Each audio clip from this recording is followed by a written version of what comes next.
My name is Mandy Poole, and I have lived in Aiken for all my life. I was born and raised here, and I am actually a neonatal ICU nurse in Augusta, Georgia. My name's Stephen Poole. I grew up in Spartanburg, but moved down here after me and Mandy met at Clemson, and we've been here together for 12 years now down here. Yep, that's right. And I sell commercial insurance for a living. Prior to my cardiac arrest event, I had been diagnosed with preventricular contractions, or PVCs is what most people know them as, during my first pregnancy with my daughter.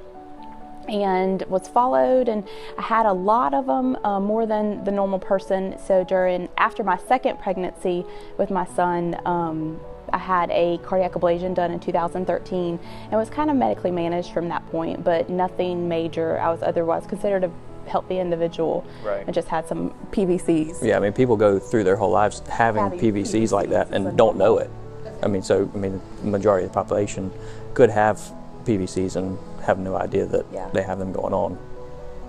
I was not certified in CPR. It's kind of one of those things where your instincts kind of kick in and you go from there. So the day that the cardiac arrest occurred, I spent the entire day with my daughter. We have a mommy-daughter day that we used to do all the time. She's my only girl. And so to make it special, we always had time around Christmas to go Christmas shopping. And we went that morning and shopped all day. We went to see a movie. We went out to lunch. I came home. I remember taking a shower. And I remember sitting on the couch. And I don't remember anything after that, except for, I guess, a couple days later, waking up in the hospital. It was a normal day. I mean, Mandy went with our daughter Emily to have a little girls' day, went shopping. Me and Matt, our middle son, stayed home, watched football. It was SEC championship game and ACC championship game we're on. So we watched football earlier that day, and then they got back sometime in the afternoon. I'm not sure exactly when. But we were going to grill out for the ACC championship game because we both went to Clemson. Clemson was playing Virginia Tech. And we were making burgers on the grill. I remember her being somewhere in the den. I was in the kitchen. I asked her if she wanted cheese on her burger, which is kind of funny because we got pimento and cheese specifically to put on the burger. So I knew the answer. Like, I knew she was going to say yes. I was just kind of being kind of a smarty pants, I guess. I don't know, but it's almost one of those things, like, I was meant to ask her that because she didn't respond, and so I couldn't see her. So I walked around our kitchen into our den, asked again because I could see kind of the back of her head, and she didn't say anything. So I walked in front of her, and she was laid back, unresponsive on the couch. I luckily had my phone in my pocket, so immediately pulled it out and dialed 911, got her onto the ground and started CPR right away, not knowing exactly what to do, but from TV, I guess, and internet, YouTube, kind of knew, 15 chest compressions, couple of breaths, just keep it going.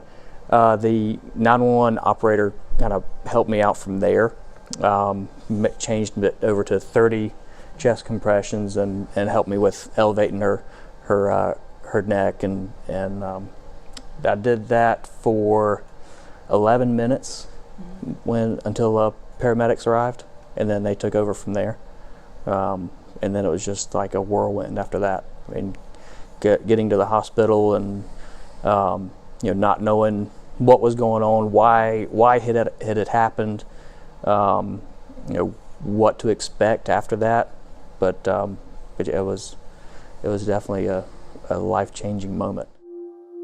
At the hospital, they took me back to a waiting room by myself. Mandy was still in the ER. I couldn't go back there. They wouldn't let me go back there. I didn't know what was going on. At that point, I had no idea what was going on with her. We didn't know it was a cardiac event at that point.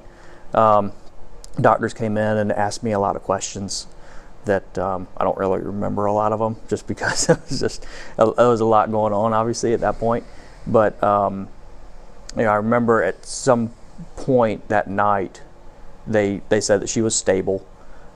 She had normal sinus rhythm, and that I could go back there. And that was probably one of the toughest things to see, her sedated in the ICU with breathing tube, or in the ER, not the ICU, and not having no answers.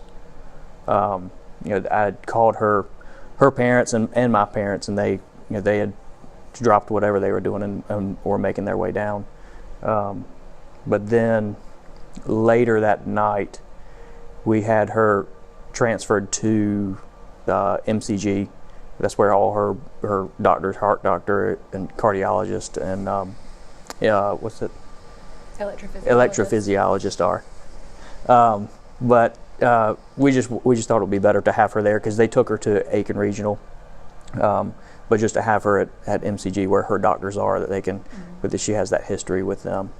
And they admitted her to the ICU there, the cardiac ICU, and started running tests. I mean, to try and figure out what happened and why it happened.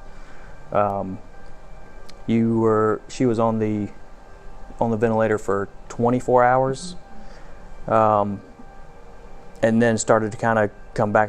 They cut back on her sedation meds, so she started to come back a little bit. They took her off the ventilator. She was still very, I don't know. I was like Dory on Finding Nemo. I ask a question, yeah, and they'd answer it, and I'd ask it again, and they'd answer it, and I'd ask it again, and they'd answer it. She had short-term memory loss once she woke up. It really was like she'd ask a question, 20 minutes later she'd ask the same question. Another thing that we kind of forgot to tell about, she was 8 weeks pregnant when this happened, which was another issue. Make sure that not only was she okay, but the baby, make sure the baby was okay. And it was a planned pregnancy. It was, I mean, and I had been cleared by my doctors to have another baby. They said that my PVCs were not anything to worry about, nothing to be concerned about, and I was completely safe to proceed with having a third baby. I mean, it was, that played into it, obviously. My performing CPR on her for 11 minutes, it definitely played a factor in that. Once the EMS team arrived, they took over. So I think it's like, between what I did and what they did. I mean, she was shocked 3 times at our house, and then one more time in the ER. But yeah, I mean, performing CPR on her definitely helped save her life. The experience for me, I mean, I consider myself a normal person, a healthy person, and would I have ever in my right mind ever thought that I would have suffered cardiac arrest? No. I mean, that happens to sick people. I'm not sick. And to have that experience, and to have been pregnant while I had cardiac arrest, and to now have a healthy 18-month-old baby, and to be fully functioning and be able to, I'm a full-time nurse and a full-time mom, and to be able to have my life back. I mean, the fragility of life is not something that I still can even quite comprehend, even having experienced that. It's just, I mean, you have to be thankful for every moment. And, that extra hug counts, and that extra I love you counts, and that extra kiss on the forehead at night, because you never know. You honestly never know. And even being a nurse, and I've done CPR on little tiny babies, and I've been certified in CPR since college. When I went into nursing school, it was hard for me to grasp, yes, I understand that it saves people's lives, but it was hard for me to grasp how beneficial, I guess, it really is until it happens to you, and you're like, wow, no, I really wouldn't be here had my husband not started CPR, because early intervention is what makes a big difference.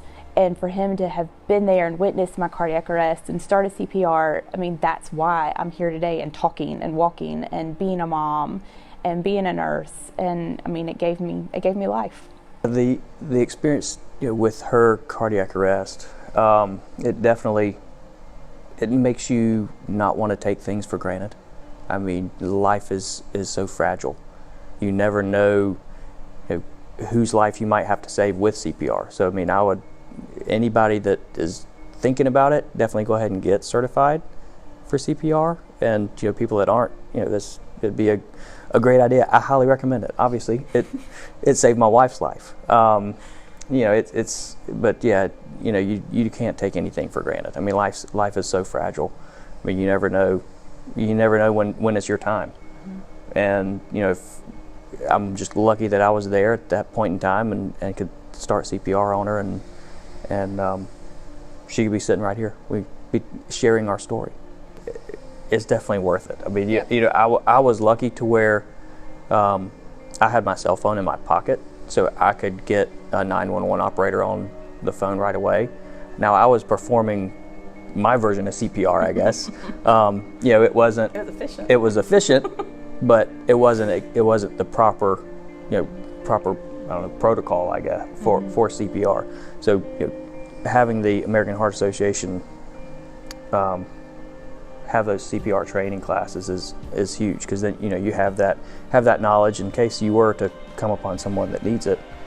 You have that kind of in your back pocket. You know how to perform it.